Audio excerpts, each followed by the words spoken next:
नमस्कार दोस्तों, मैं आपका दोस्त अनिरुद्ध कुमार। और कहानी सुनाने से पहले इस छोटा सा निवेदन कि अगर आप चैनल पर नए हो तो चैनल को सब्सक्राइब कर दीजिए। दोस्तों, एक विद्वान ये कहता है कि अगर आपकी मित्रता है तो आपकी मित्रता बराबर के लोगों के बीच होना चाहिए, क्योंकि अगर आपकी मित्रता ज़्यादा बड़े लोगों से होगी तो वो ज़्यादा बड़ा आदमी आपको वैल्यू नहीं देगा, और अगर आपकी मित्रता बहुत गरीब लोग से है तो फिर वो लोग आपके दरवाजे पर मांगने के लिए ही खड़े रहेंगे। दोस्तों, आज की कहानी जो मैं आपको सुनाने जा रहा हूँ, ये कहानी सत्य घटना पर आधारित है और ये कहानी है लखनऊ की। दोस्तों, लखनऊ में एक लड़की रहती थी जिसका नाम राखी था, और राखी पढ़ी लिखी थी और अमीर घर की थी। उसके घर में नौकर चाकर लगे हुए थे और बचपन से कभी भी उसने कोई काम नहीं किया था।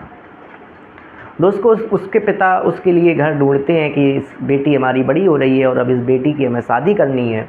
दोस्तों, शादी करने के लिए उसके लिए एक लड़का ढूंढा जाता है। लड़का थोड़ा सा पारिवारिक उसका जो पृष्ठभूमि था वो कमज़ोर था, लेकिन बहुत ढूंढने पर भी लड़का नहीं मिला तो थक हार कर माता पिता ने उसकी किस्मत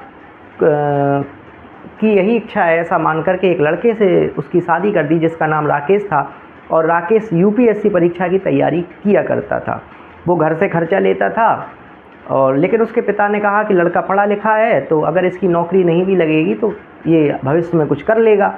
इस आधार पे उन्होंने शादी कर दी थी। पारिवारिक पृष्ठभूमि थोड़ा सा ठीक थी कि हाँ, खाते पीते थे।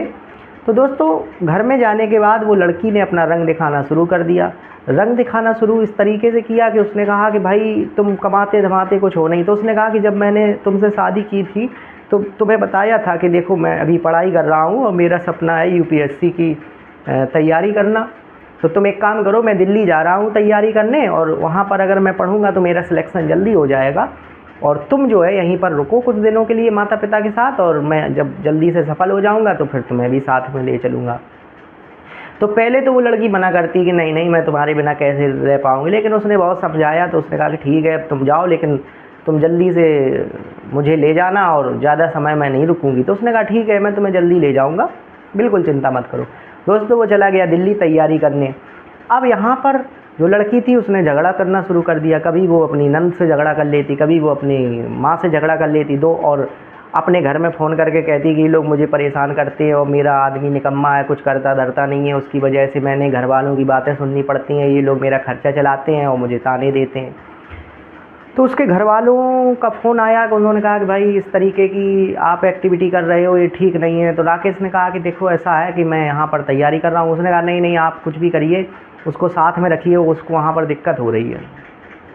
तो उसने कहा ठीक है। वो इसके बाद घर आया, उसने अपने घर में बात करी तो उसकी माँ ने कहा कि बेटा हो सकता बहू को तुम्हारे बिना अच्छा ना लग रहा हो, इस वजह से चिड़चिड़ाहट हो गई हो, तो तुम एक काम करो, ले जाओ इसको अपने साथ में, और तुम एक काम करना, थोड़ा बहुत काम वाम करते रहना, कोचिंग वगैरह पढ़ाते रहना, तो इससे इसका खर्चा निकलता रहेगा और कोई दिक्कत नहीं आएगी। तो उसने कहा ठीक है माँ जी, अगर आप कह रही हो तो मैं लिए जाता हूँ। दोस्तों, वो अपनी पत्नी राखी को साथ में ले गया और जहाँ दिल्ली में रहता था वहीं पर उसको रख लिया कि चलो भाई तुम मेरे लिए खाना पीना बना दिया करना, तो मेरा पूरा जो ध्यान रहेगा वो केवल और केवल पढ़ाई में रहेगा, तो सफलता मिलने के जो चांसेस हैं वो ज़्यादा हो जाएंगे।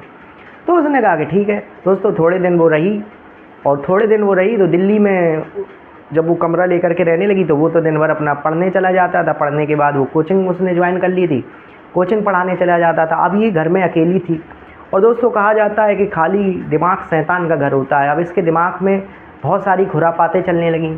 उसी के जहाँ पर वो बिल्डिंग में रहता था, उसी के बिल्डिंग के सामने एक लड़का और रहता था जिसका नाम अवधेश था। तो उस जो लड़की थी जो राखी, उसका धीरे धीरे अभिषेक से बातचीत करने लगी, और बातचीत करते करते उन दोनों का प्रेम संबंध बन गया। दोस्तों, प्रेम संबंध बन गया तो जब वो राकेश चला जाता पढ़ने, कोचिंग पढ़ाने, तो अवधेश उसके कमरे में रहता, वो उसको खाना बना के खिलाती, और भी उसके जो भी संबंध बने हो वो गलत आचरण में उतर गई। अब दोस्तों, बहुत दिनों तक तो ये मामला पता नहीं चला, लेकिन एक दिन क्या हुआ कि उसका कुछ सामान उस घर में छूट जाता है, और जब उसका पति आता है तो पूछता है ये सामान किसका है। तो वो कहती है कि पता नहीं, और ये यहाँ कैसे आया। तो उसने कहा पता नहीं। दोस्तों, तभी आमने सामने उन दोनों के कमरे थे, तो वो जो सामान छूटा हुआ था, तो राकेश को ध्यान आया कि ये सामान तो ये सामने रहने वाले अवधेश का है। लेकिन उसने इन बातों को इग्नोर कर दिया कि हो सकता आमने सामने लोग रहते हैं, एक दूसरे से बातचीत करते हैं, और कोई कुछ लेने आ जाता है तो कभी कभी हो जाता है कि आया और कुछ सामान अपना छूट गया, लेकिन उसकी पत्नी को झूठ बताने की क्या ज़रूरत। अगर कोई आया था, कह देती सामने वाला आया है और सामान लेने, हो सकता उसी का है, लेकिन उसने झूठ बोला, और झूठ बोला तो उसका माथा ठनक गया कि यार मुझसे क्यों झूठ बोल रही है। तो दोस्तों होता ये है कि उसने पहली बार को इग्नोर कर दिया, लेकिन उसके साथ कई बार इस तरीके की घटना हुई। और जब कई बार इस तरीके की घटना हुई तो उसने कहा कि यार ज़रूर दाल में कुछ काला है। तो उसने क्या किया कि एक गुप्त कैमरा लाया, और गुप्त कैमरा ला करके अपने कमरे में इस तरीके से लगा दिया ताकि कोई देख ना पाए, और गुप्त कैमरा लगा करके अपना पढ़ाई पर ध्यान देने लगा और अपना कोचिंग पढ़ाने लगा। एक हफ्ते बाद दोस्तों जब उसने कैमरा निकाल करके खोल करके देखा तो उसके पैरों तले ज़मीन खिसक गई। उसने कहा कि मैं अपनी पत्नी को यहाँ पर ला करके बहुत बड़ी गलती कर दी। और उसने वो कैमरा अपनी पत्नी को दिखाया तो उसकी पत्नी पहले तो उस पर हावी हो गई, लेकिन जब उसने सच्चाई सबके सामने दिखा दी तो फिर थोड़ा डाउन हो गई। उसके मायके में भी बताया गया, लेकिन उस लड़की को कोई फ़र्क नहीं पड़ा और वो अपने मायके चली गई और मायके जा कर के तलाक दे दिया। तलाक दे दिया तो अब इसने कहा कि चलो भाई ठीक है, तलाक हो गया, ये अच्छा रहा, क्योंकि ऐसी पत्नी का होना और ना होना कोई फ़र्क नहीं पड़ता। चरित्रहीन महिला अगर आपके साथ ना हो, इससे आप अकेले ही अच्छे हैं, वो ज़्यादा सही है। तो दोस्तों अब उसका दिमाग पूरी तरीके से फ्रेश था, अब उसको कोई टेंशन नहीं थी, क्योंकि पहले तो वो टेंशन में रहता था कि यार मेरी पत्नी इस तरीके का है, ये है। तो उसका ना कोचिंग में दिमाग लगता था, वो कोचिंग पढ़ने जाता था, वहाँ पर भी उसका दिमाग नहीं लगता था, पूरा दिमाग उसका घर में और पत्नी पर रहता था। दोस्तों तो अब वो फ्री हो चुका था। अब उसने कहा कि चलो अब हम फ्री हैं, अब मेरे ऊपर कोई चिंता नहीं है और मैं अब अच्छे से तैयारी करता हूँ। और दोस्तों उसने पूरी ताकत से तैयारी करी और इस साल उसका आईएएस में सिलेक्शन हो गया। और हो गया तो जब उसका नाम आ गया लिस्ट में, तो जैसा कि आपको पता है कि जो लोग आईएएस बनते हैं तो मीडिया में उनकी खबर छा जाती है कि फ़लाने गांव से फ़लाना लड़का आईएएस बना है।